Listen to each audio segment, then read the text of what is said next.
إن الحمد لله نحمده ونستعينه ونستغفره ونعوذ بالله من شرور أنفسنا ومن سيئات أعمالنا من يهده الله فلا مضل له ومن يضلل فلا هادي له وأشهد أن لا إله إلا الله وحده لا شريك له وأشهد أن محمدا عبده ورسوله أما بعد.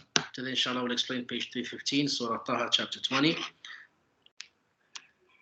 Today is February 25th 2023. Allah subhanahu wa ta'ala said, continuing the narration of the story between Fir'aun, may Allah curse him, and Musa, peace and blessing be upon him. When Musa alayhi salam told Fir'aun about his Lord and Creator, Allah subhanahu wa ta'ala, Fir'aun answered, قَالَ فَمَا بَالُ الْقُرُونِ الْأُولَى. Fir'aun said, what about the generations of old? The most correct opinion is that he's saying that when Musa told Fir'aun that his Lord, Allah subhanahu wa ta'ala, who sent Musa alayhi salam, is the only one who creates people, who sustains them, who ordains and guides them. So Fir'aun wanted to argue against this, bringing as proof the previous generations. Like, well, how about the other generations that passed before and did not worship your Lord? Like, what's going to happen to them? Because sometimes people take numbers as a proof for the correctness of their way. So sometimes they say, oh, look, we have thousands of followers or hundreds of thousands of followers, be it in,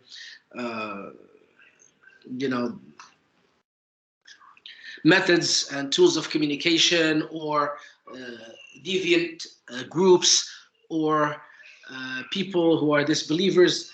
Not even they take the sheer number as proof that what falsehood they are on is proof of the truth of their falsehood.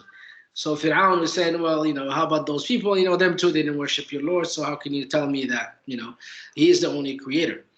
So, in other words, if the matter is as you say, O Musa, then what happened to those people who did not worship your Lord? Instead, they worshipped other gods beside him. So Musa alayhi salam, in response, told Fir'aun, if those people did not worship Allah, then Allah knows precisely what happened to them. And he will give them the just recompense for their deeds, as is written in Allah's book of decrees, the Lawh al-Mahfuz. So if Allah sends them to hellfire, they deserve it. If Allah sends them to Jannah, they deserve it. So those people that died, don't waste your time asking what happened to them, because Allah created them and Allah will deal with them according to what they deserve. The book of decrees is Lawh al-Mahfuz. That's the preserved tablet that Allah subhanahu wa ta'ala ordered the pen to write 50,000 years before Allah created the heavens and earth.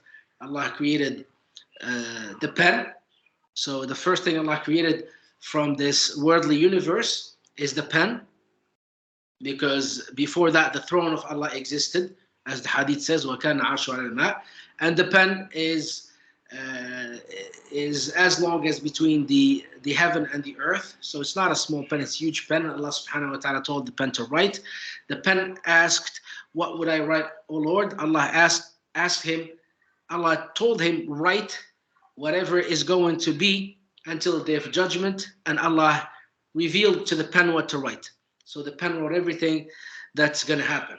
So Allah subhanahu wa ta'ala, before creating us, before giving us the free will, knew the deeds that we will do and the choices we will make, because Allah created the free will in us and gave us the ability to choose falsehood or choose the truth. And Allah subhanahu wa ta'ala, because He created us, He knew each and every one of us what we were going to choose. It doesn't mean that Allah forced us to make these choices. No, it's only that Allah knows His creation and knows what His creation, what choices His creation will make. So one cannot say, well, this is already preordained, so there's no need for me to worry. I'm just gonna live my life, and if I'm going to heaven, I'm going to heaven. Going to go to fire, go to hellfire. Obviously, the person that says this and does this is a person that's written for the hellfire. Okay, through his choice, because he chose to ignore his free will, to ignore the fact that Allah ordered him to do the good deeds so that he may gain Allah's mercy, so that Allah can have mercy on him and send him to Jannah. But if he chooses should just be complacent, because the companions did ask the Prophet ﷺ this question. Ali radiallahu anhu specifically asked him, O Prophet, since everything is written, should we not just rely on what is written, preordained for us? The Prophet ﷺ told him, no, do the deeds that you're ordered to do, pray, fast, give charity, avoid evil deeds, because everyone will be made to do the deeds that he was created for. So the people of hellfire will be given the means to commit the deeds of the people of hellfire, and it will be easy for them to make those choices that will make them end up in hellfire, like torturing the believers, oppressing them, oppressing the messengers, rejecting the truth. So these people were given the choice, but they chose falsehood. It doesn't mean that Allah forced them to choose. They, through their free will, chose falsehood, even though they knew the way of the truth. So the Book of Decrees is the preserved tablet.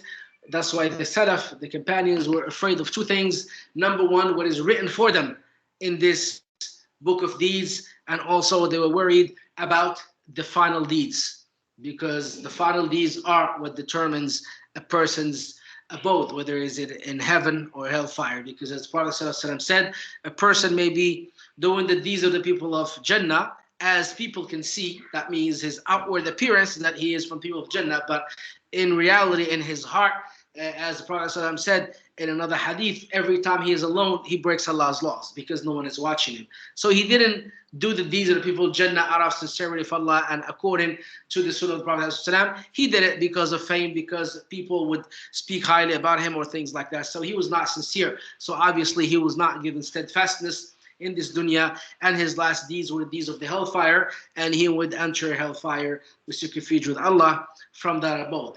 And on the other hand, too, some people may be doing the deeds of the people of hellfire until there is nothing between them and entering hellfire until an arm span, as Prophet ﷺ said, and then they do the deeds of the people of Jannah. They die on those deeds, and they enter Jannah.